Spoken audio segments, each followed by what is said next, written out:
Buenos días, ¿cómo estamos? Bueno, en estos 4 domingos que vienen, vamos a tener una miniserie de lo que es el Evangelio. Ah, Pienso yo que hoy en día se está perdiendo el significado de lo que es el Evangelio y necesitamos aclararlo. Entonces, estas 4 semanas que vienen, vamos a ver ah, 4 puntos de qué significa el Evangelio o qué es lo que creemos.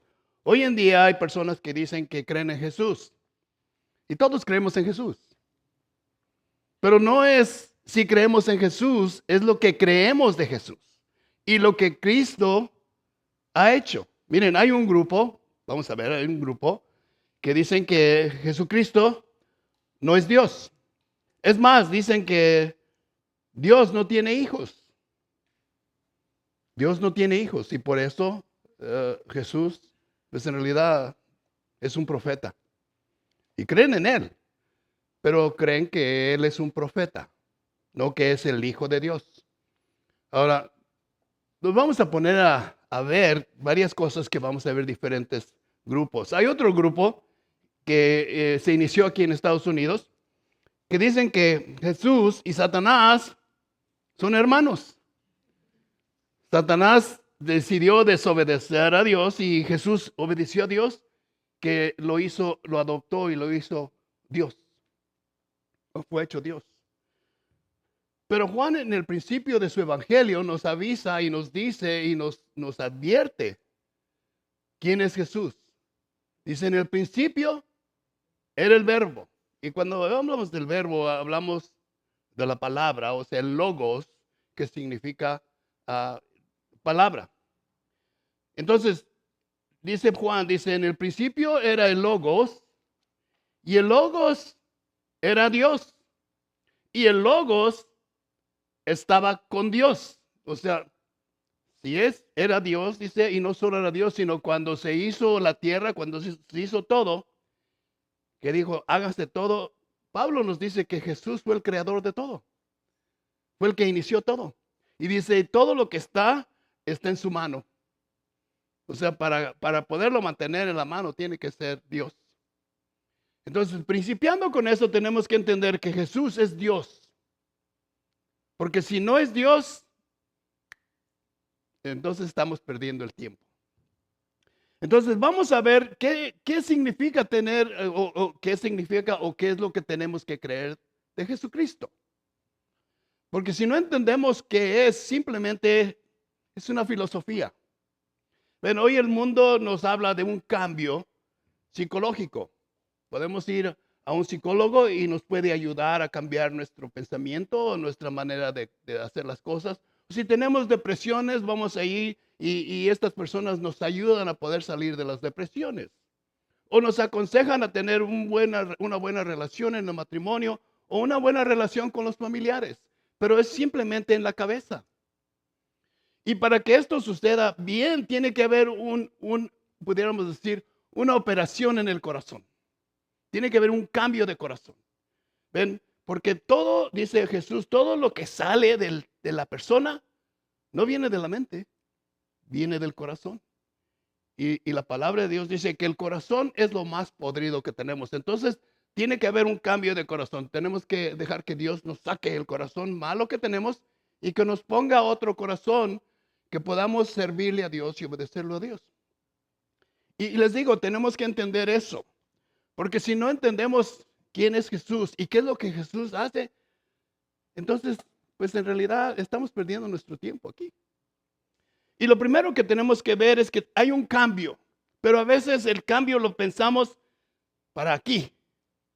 Algo que nos va a ayudar a nosotros, pero en realidad es un celo para nosotros, no un cambio verdadero.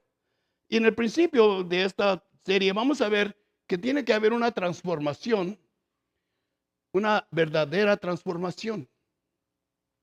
Y vamos a ver lo que dice Juan cuando Jesús habla con la mujer samaritana. Ahora, no sé si han escuchado la historia de la mujer samaritana, pero no han dado buenos pasos. Es más, tenía una reputación en el pueblo que todos sabían lo que estaba pasando. Y es más, en estos pueblos, como esa persona era mala, las personas buenas no querían acercar, las mujeres buenas no se querían acercar a la mujer mala. Entonces, las mujeres buenas iban a recoger agua en la mañana y la mujer mala iba en la tarde cuando ya no había nadie. Y Jesús llega allí y habla con ella. Y Jesús le ofrece un cambio de corazón, un cambio que va a ser beneficio para esa persona. Y le dice, hacen una conversación y Jesús le dice, ¿me puedes dar agua? Y ahí luego empieza la mujer, dice, tú eres judío y yo soy mujer samaritana. Y entre tú y yo no nos podemos hablar. Ya tenía eso en el corazón la mujer. O sea, ya se había sentido inferior o se había sentido mala y estaba rechazando todo. Y Jesús le dice, mira, yo tengo un agua que puede cambiar las cosas. Versículo 13 dice, todo el que beba de esta agua volverá a tener sed. Está diciendo cuando le ofrece el agua del pozo.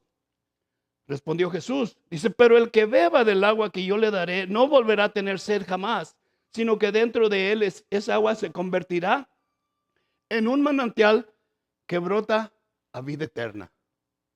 ¿Ven? Jesús le está hablando, hey, esto va a cambiar todo tu ser, todo tu pensamiento. Y aquí es donde les tengo que decir, tenemos que entender y creer que lo que Dios hace con Jesús en nuestras vidas, tiene que haber un cambio en nosotros. Ese es el evangelio. Pero la mujer no entendió, así como muchos no entendemos. Hoy en día hay personas que van a la iglesia, hay personas que hacen un montón de cosas, pero en realidad no han entendido lo que es el evangelio. ¿Ven? Porque la mujer dice, Señor, dijo la mujer, dame de esa agua para que ya no vuelva. Señor, voy a venir este domingo a la iglesia y si tú me das eso, ya no tengo que venir otra vez. Qué bueno, ¿no? Dice, dice, ya no volveré a tener sed ni viniendo aquí a adquirir esto. ¿Ven? Y a veces no entendemos lo que es la prioridad. ¿Ven? Hay personas que malinterpretan a veces la palabra de Dios. Cuando dice Jesús a sus discípulos, dice, aquel que no aborrezca a su padre y a su madre, conmigo no va a tener ninguna relación. Ahora, lo ponen como una cosa tremenda. Pero lo único que está diciendo Jesús es, mira, ¿cuál es tu prioridad? ¿Cuál es tu prioridad? Es todo lo que está diciendo Jesús. Si tu prioridad es tus padres y tu madre y tus familias, esa es tu prioridad. Entonces, en realidad no hay una relación entre tú y yo. Simplemente un entendimiento o un conocimiento de mí. Pero dice, tú tienes que entender y llegar a esas prioridades. Porque la semana que viene vamos a hablar de este rey que entra y todos salen con palmas y salen y tiran sus rebozos y tiran todas sus cosas porque están preparando el rey, el camino del rey. Y ahí viene el rey. Y en la próxima semana, crucifíquenlo. ¿Cuál fue el cambio? Entonces lo que tenemos que ver es qué significa el evangelio. Y lo primero que dice, el que tome de esta agua, el que beba de este agua, va a haber un cambio tremendo. Va a haber un cambio. ¿Saben por qué? Porque la mujer le dice, corre y trae a tu esposo. Y le dice la mujer, yo no tengo esposo. Dice, has tenido 5 hombres y no han sido satisfacción para ti. Pero el agua que yo te voy a dar, no vas a andar buscando nada más. Vas a estar satisfecha. Ven, y cuando nosotros entendemos lo que es el evangelio, vamos a estar satisfechos. Vamos a estar satisfechos.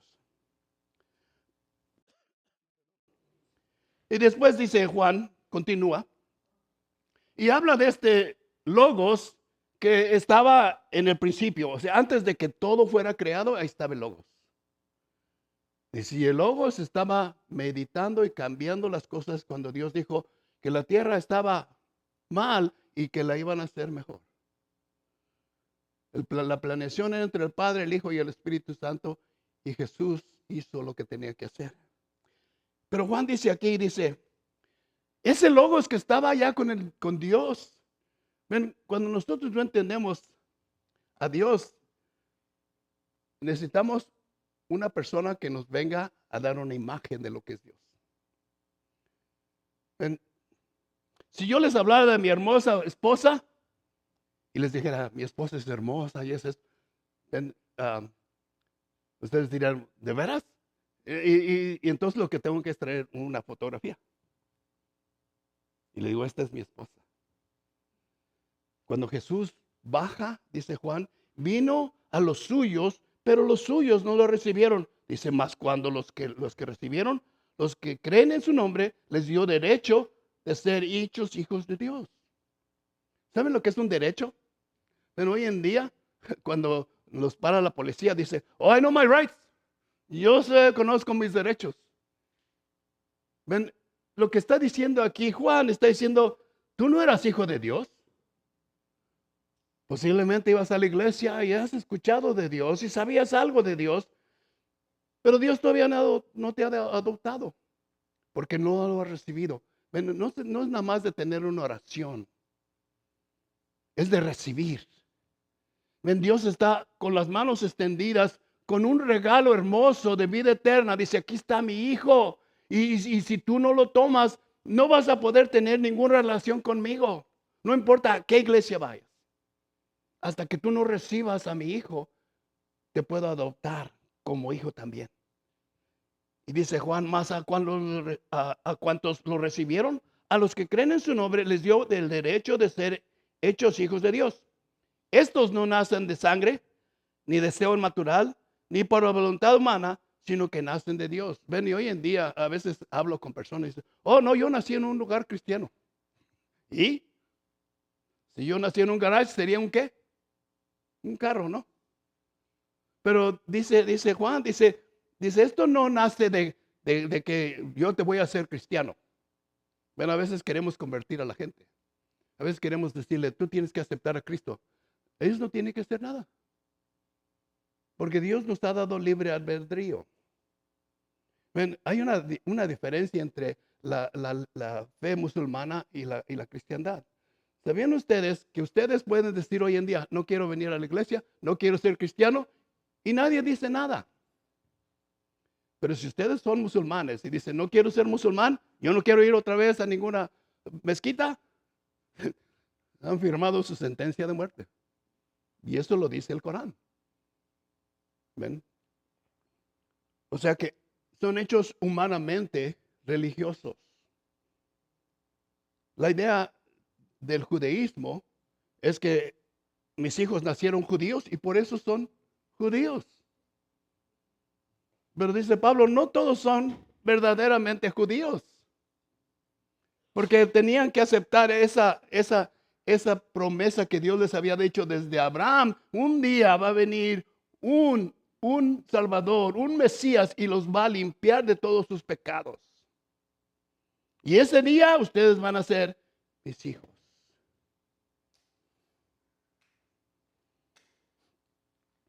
En Romanos, Pablo nos habla de la justicia de Dios. ¿Ven?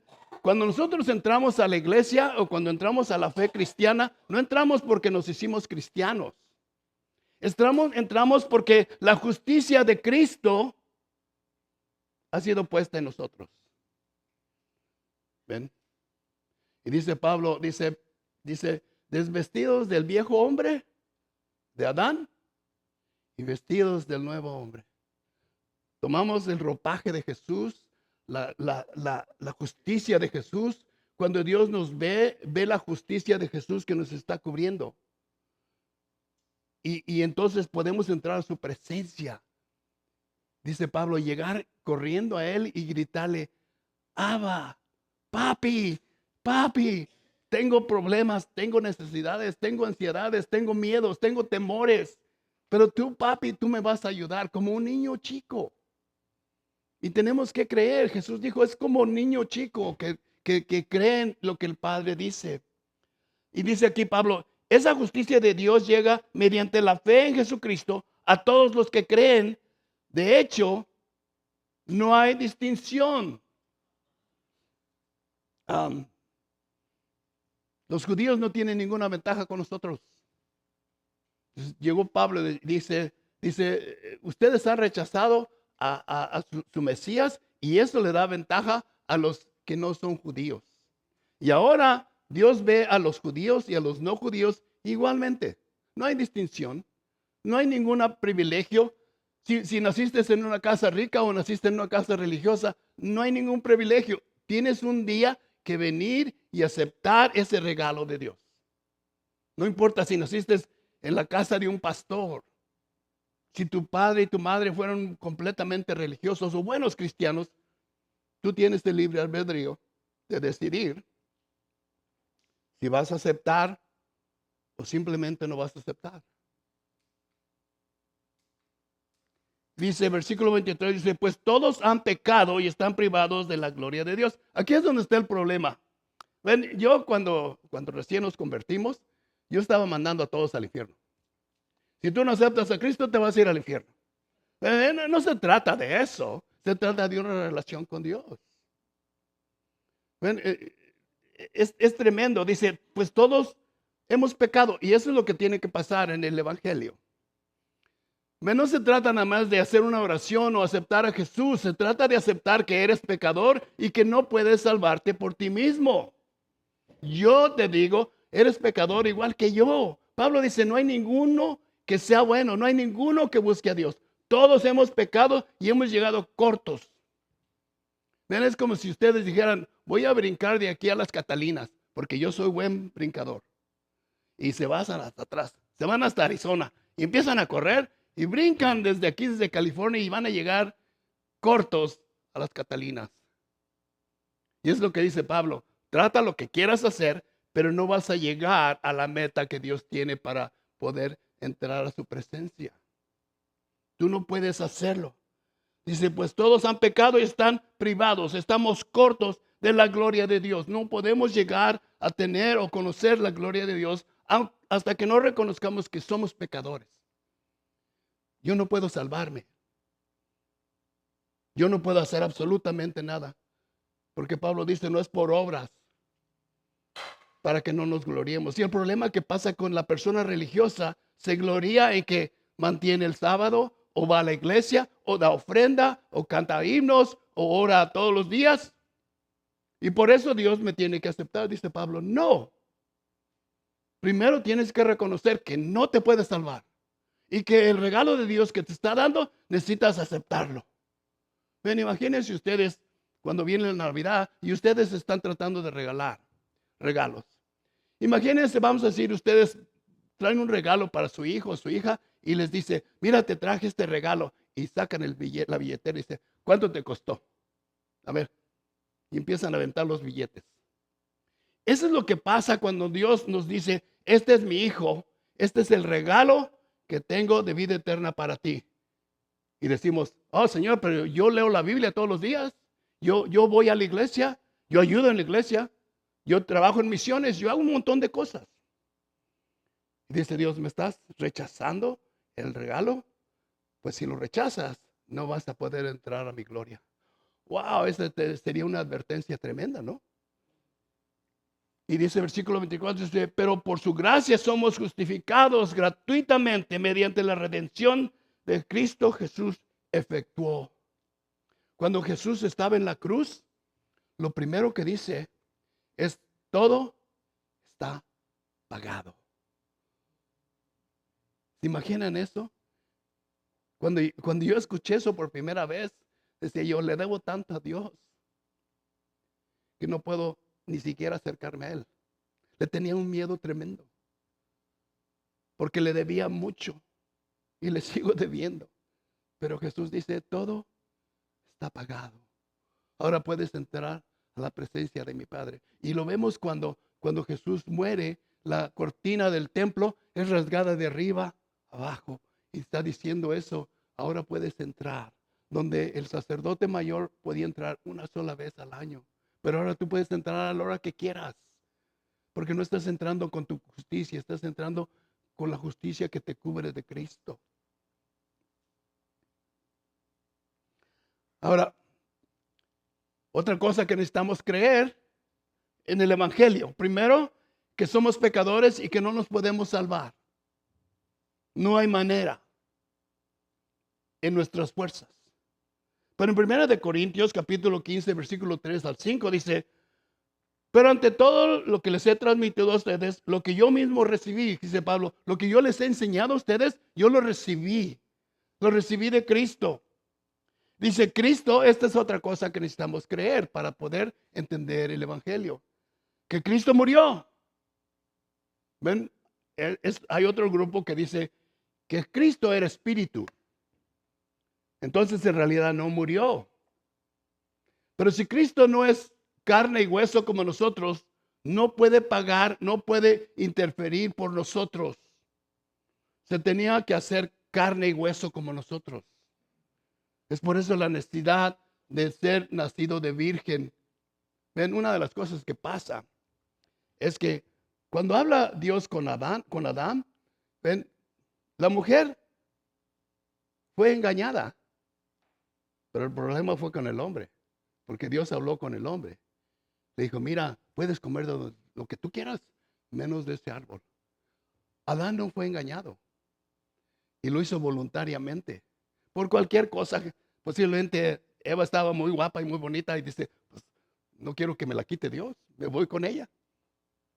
Pero ese fue el problema. Pero dice, nosotros vamos a morir un día. Y lo más terrible de la muerte, cualquier persona que sea, hay una seguridad de que no sabemos dónde vamos. Pero Pablo nos dice, porque Cristo resucitó, nosotros también resucitaremos. Nos está dando la garantía. Es por eso la necesidad de entender que Cristo murió así como nosotros vamos a morir. Y así como Cristo murió y resucitó, así nosotros también vamos a resucitar. Esa es una promesa que está diciendo la palabra de Dios. Dice, Cristo murió por nuestros pecados, según las Escrituras. Nos está diciendo, el único que ha pagado por mí es Jesús. No hay ningún santo, no hay ninguna ley, no hay ninguna regla, no hay ninguna religión que vaya a pagar por mí o que me garantice esa ida a la presencia de Dios. Ahora, el problema que pasa con la muerte es que no sabemos exactamente lo que va a pasar y por eso le tenemos miedo. Pero una garantía nos dice la palabra de Dios es que un día vamos a resucitar. No nos vamos a quedar donde estamos ahí en ese tiempo. Y dice, primero que murió y pagó por nuestros pecados. La segunda cosa es que y fue sepultado. Ven, ustedes no sepultan a una persona menos que esté muerta. Está garantizado. En los judíos se llevaban tiempo para saber cuando los enterraban, tenían que saber que de verdad estaban muertos. Ya cuando empezaban a apestar, decían, ya se fue para allá. Entonces dice, y que fue sepultado, pero la cosa tremenda, dice Pablo, que resucitó al tercer día. Y Pablo nos garantiza, dice, si Cristo no resucitó, nuestra fe es vana.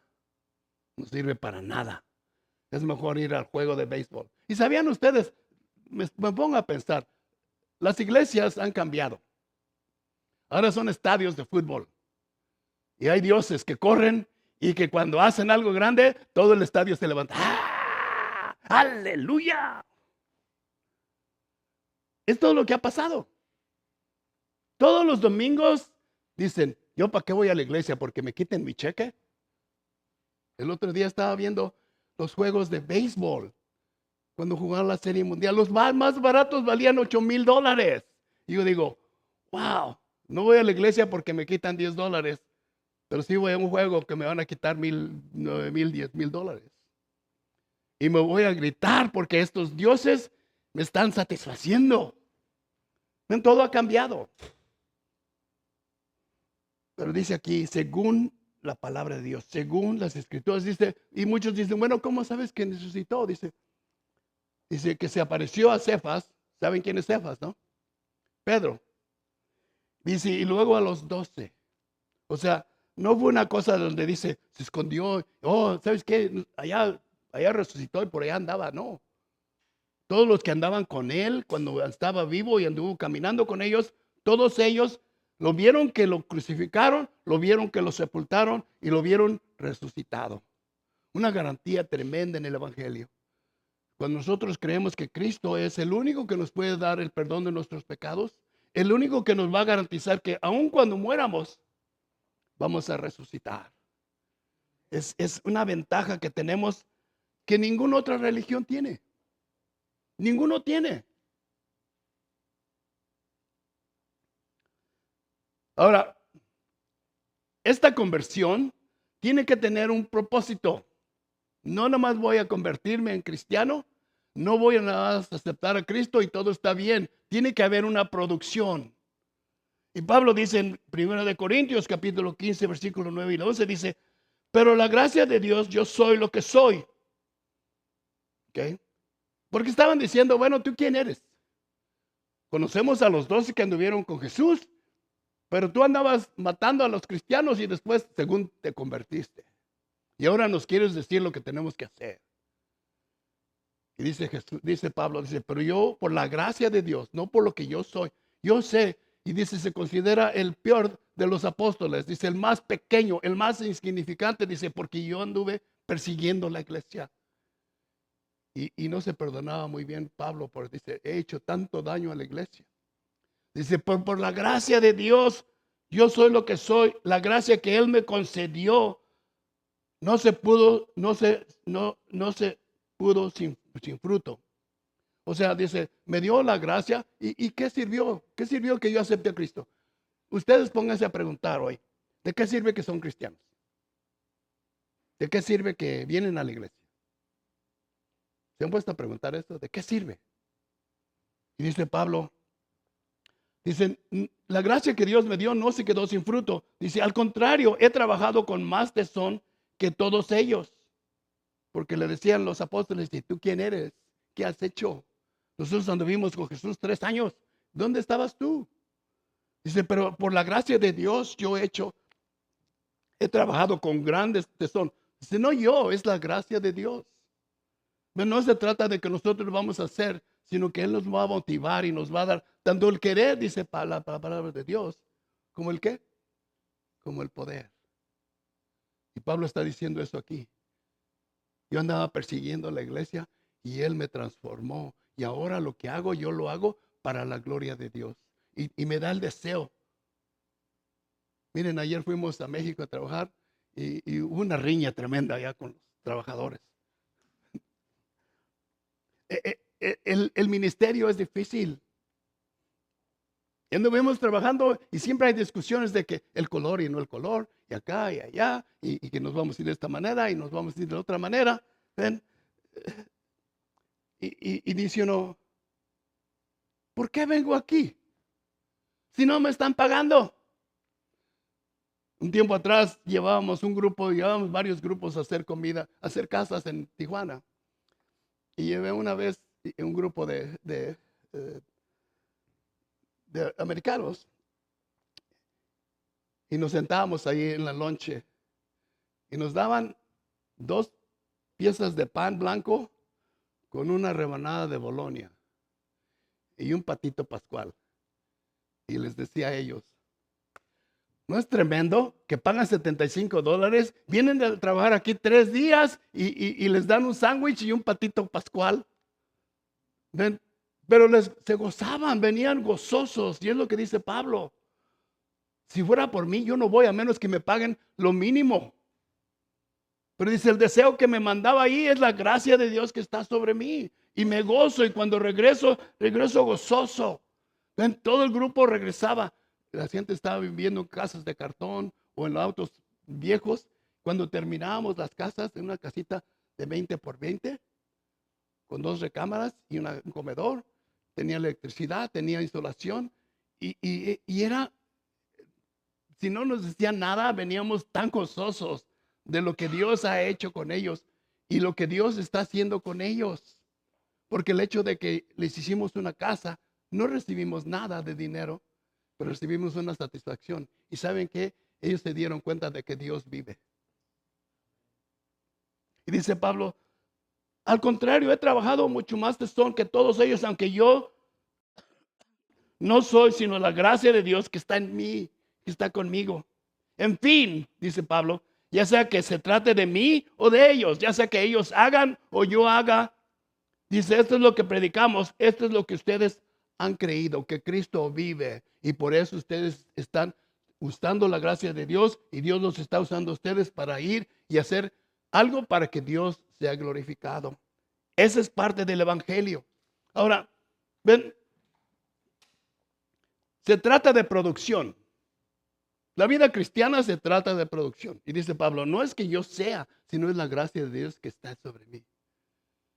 Ven, aquí en la iglesia todo es voluntario.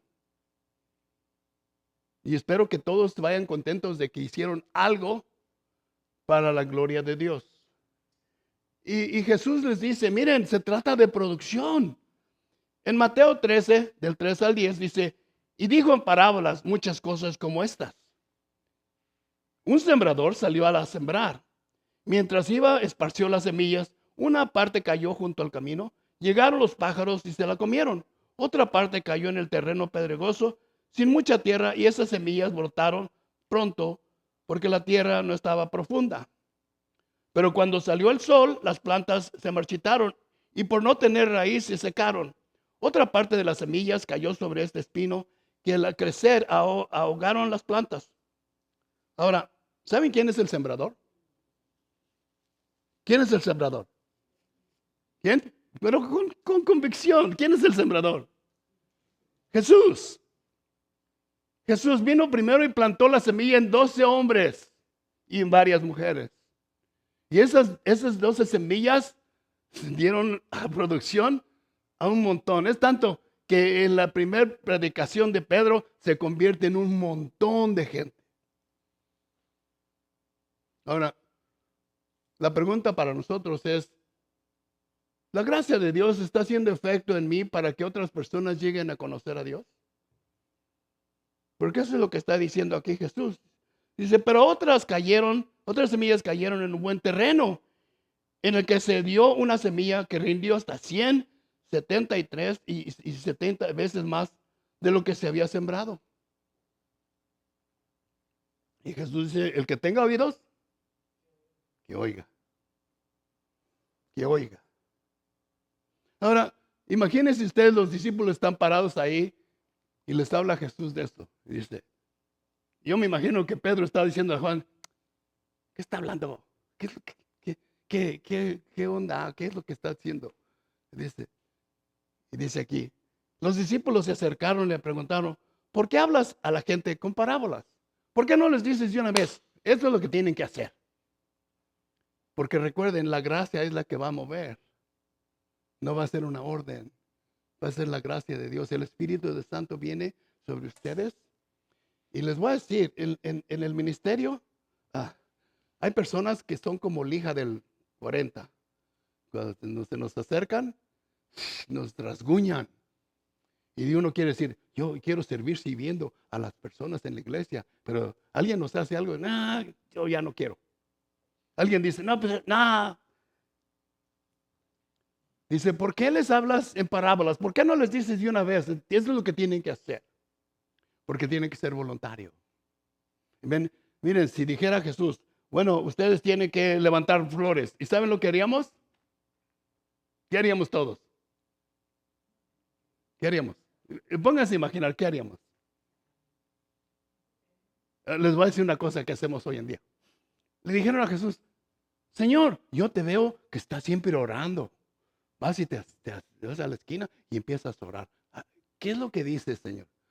Oh, mira, les voy a decir, Padre nuestro que estás en los cielos, santificado. Y eso es lo que hacemos. Esa es nuestra oración. Y Jesús está diciendo, nomás le estoy dando un modelo. El Espíritu Santo les va a enseñar de qué tienen que orar. Y ahora vamos a tener un sábado de oración. Y hay diferentes cosas que tenemos que orar. Necesitamos orar por el gobierno. Necesitamos orar para que haya paz aquí con nosotros. Y necesitamos orar por la iglesia para que podamos estar aquí. Necesitamos orar para que las leyes no cambien, para que nos pongan problemas para hacer nuestros servicios. Es muy posible que un día lleguen a decir, no hay servicios en la iglesia, vamos a cerrar la iglesia. ¿Y cuántos van a decir algo? Nada. Pero necesitamos orar. Y Jesús estaba diciéndolo. La idea que les doy es que vean las necesidades y oren conforme así. Primero dándole gloria a Dios, reconociendo que Dios es el dador. Y después todas las necesidades que tengas. Pero aquí le dicen, ¿por qué les hablas así en parábolas?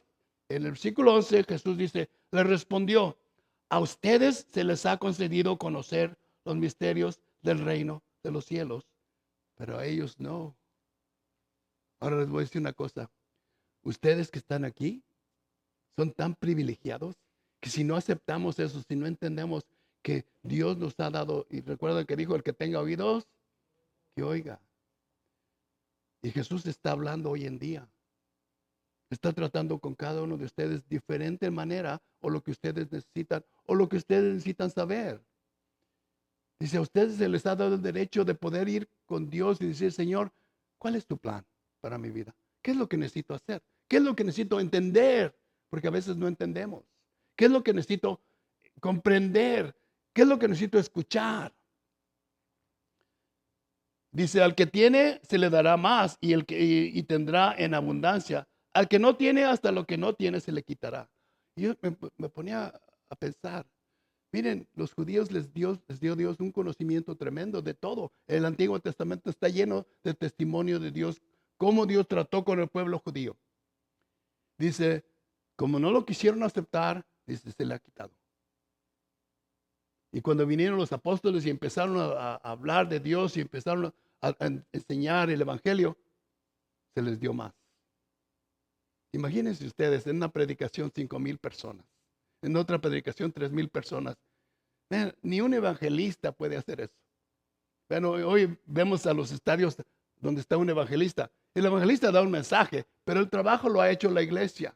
Son los que le convencen a la persona a decir, hey, va a haber una campaña aquí en el estadio de Los Ángeles y vamos a ir y vamos a escuchar a este gran, tremendo predicador. Y el predicador predica y las personas bajan. Pero ¿quién los llevó allí?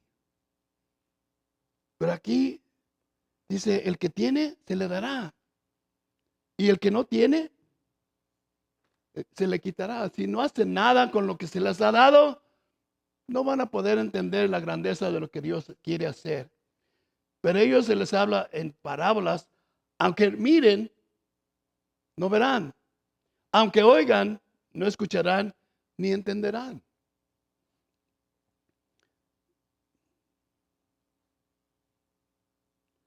Ahora, en Romanos, regresa nuevamente Pablo, para que tengan un entendimiento de lo que era la iglesia de Roma.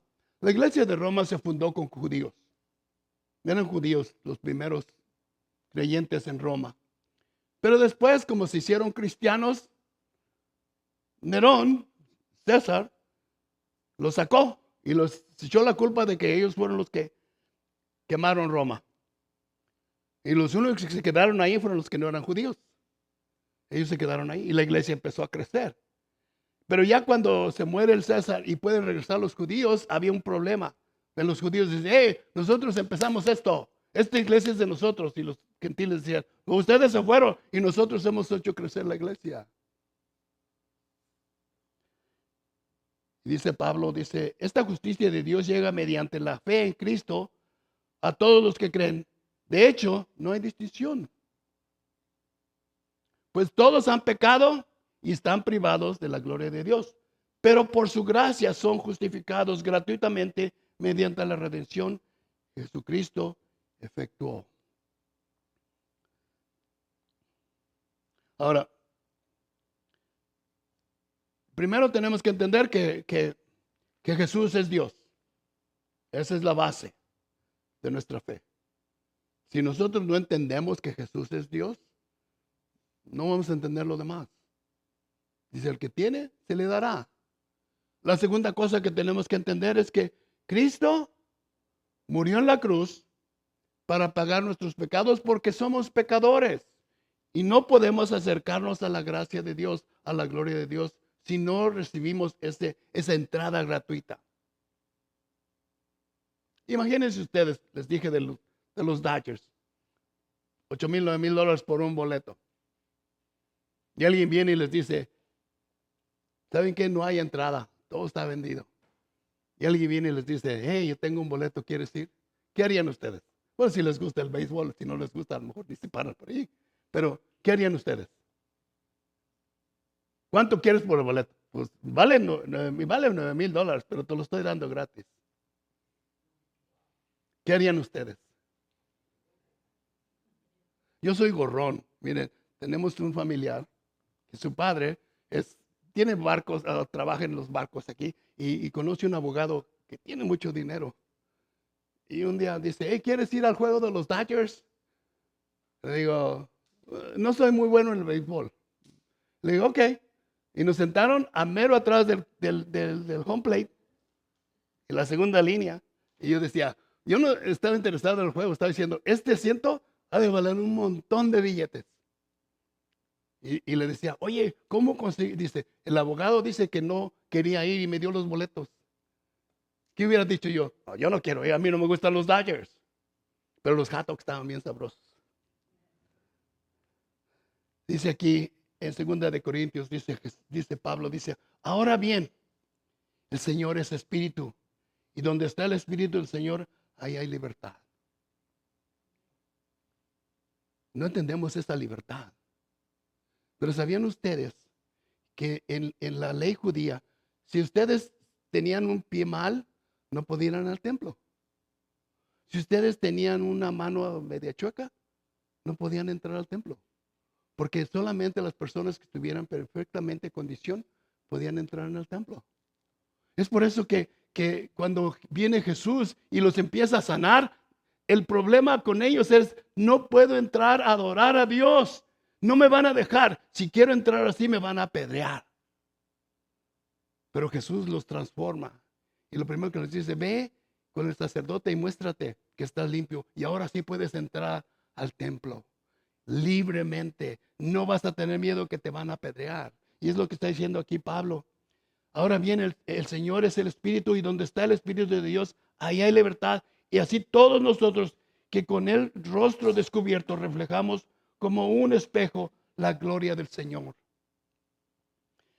Aquí la clave de esto dice, para poder reflejar. Ven, cuando Moisés fue a escribir las leyes que Dios lo mandó que subiera al monte, cuando bajó dice que su rostro de Moisés brillaba y se tuvo que tapar. Pero dice Pablo aquí, no, nosotros los descubrimos para que vean la gloria de Dios. No es la gloria nuestra, es la gloria de Dios. Dice, somos transformados a su semejanza. El propósito de Dios es hacernos a la semejanza de Jesucristo. Que cuando ven, no vean a nosotros, sino vean, este es un verdadero cristiano. El Espíritu de Dios está en él o en ella. Dice, somos transformados a su semejanza con más gloria que la acción del Señor que es en el Espíritu. Ahora termina Pablo con esto. En Corintios, en Romanos 12. ¿Cómo hacemos esto?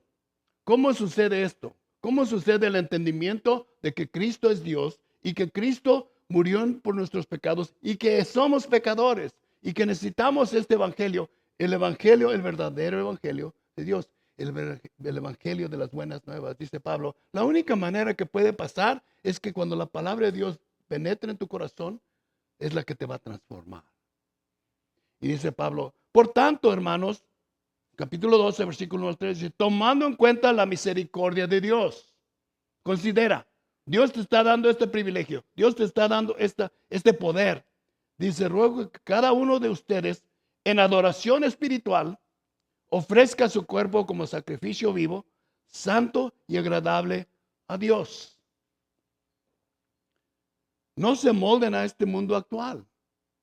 Ven, y ese es el problema que tenemos más grande aquí. No decimos esto, pero decimos, bueno, pues todos lo hacen. No hay malo. Dice Pablo, si tú llegas a pensar así, el mundo te está moldeando. ¿Saben lo que es un moldear? ¿Ustedes han hecho gelatina una vez? ¿Gelatina o gelatina? ¿Han hecho gelatina una vez? ¿Ven? ¿En qué lo ponen en la gelatina? En el molde. Y cuando le quitan el molde, ¿qué es? Es lo mismo que tenía el molde, ahora tiene la gelatina. Y dice Pablo, si ustedes dejan que el mundo los meta en su molde, cuando se levante, no van a ver cristianos, van a ver el mundo. Dice, pero hay un gran privilegio, dice, si no sean transformados mediante la renovación de su mente, así van a poder comprobar cómo es la voluntad de Dios, buena, perfecta y agradable. Pero cuando nosotros meditamos en la palabra de Dios y pensamos y leemos la palabra de Dios, es el Espíritu de Dios que toma la palabra y entra en nuestra mente y baja a nuestro corazón. Y les voy a decir una cosa. Cuando Pablo dijo, orad sin cesar, no estaba diciendo sin cesar, estaba sin cesar. ¿Ustedes han orado sin cesar? ¿No? ¿Qué es orar sin cesar? ¿Sin parar? No, no, no. Simple. Señor, ahorita tengo un problema y necesito que ahorita me ayudes. Señor, tengo un temor tremendo ahorita. Ayúdame. Y una de las oraciones más largas que yo le hago al Señor es, Señor, deténme. Porque si no me detienes, quién sabe qué va a pasar. Es una oración. Ven, en todo el día ustedes pueden orar sin cesar. Cada vez que pasan en una cosa, cada vez que necesitan una cosa, vamos a tomar una medicina. Señor, que esta medicina me ayude. Estamos orando. Y es el Señor el que está escuchando. Y es el Señor el que se va a manifestar. Y es el Señor que va a llevar la gloria de Dios. Porque a veces escucho, no, yo fui a Tijuana y ahí compré una medicina y no, está bien buena. No es la medicina. Es la gloria de Dios. Y cuando damos gloria a Dios, hay personas que van a llegar a decir, ¿de veras? ¿De veras? No es la medicina, es Dios. Dios usa la medicina, pero no es la medicina. Dios usa los doctores, pero no son los doctores. Y lo más tremendo de todo esto es que Dios quiere usarlos a ustedes, pero es Dios el que quiere usarlos. Y hoy en día está diciendo, hey, bástate de mi gracia. Muéstrame como gloria que te está ayudando y te está haciendo crecer y te está haciendo conocerme y te está pudiendo dar la oportunidad de entrar a mi presencia. Y cuando venimos a la iglesia es lo que necesitamos buscar. Menos si el pastor va a predicar uno bueno o si no va a predicar bien o si la música no me gustó. No, Señor, quiero ver tu gloria hoy. Quiero salir de aquí diciendo, me encontré con Dios. Ese es el propósito del Evangelio. Ser transformados de nuestro entendimiento para poder conocer cuál es la voluntad de Dios perfecta. Padre, te damos gracias, Señor, por este día.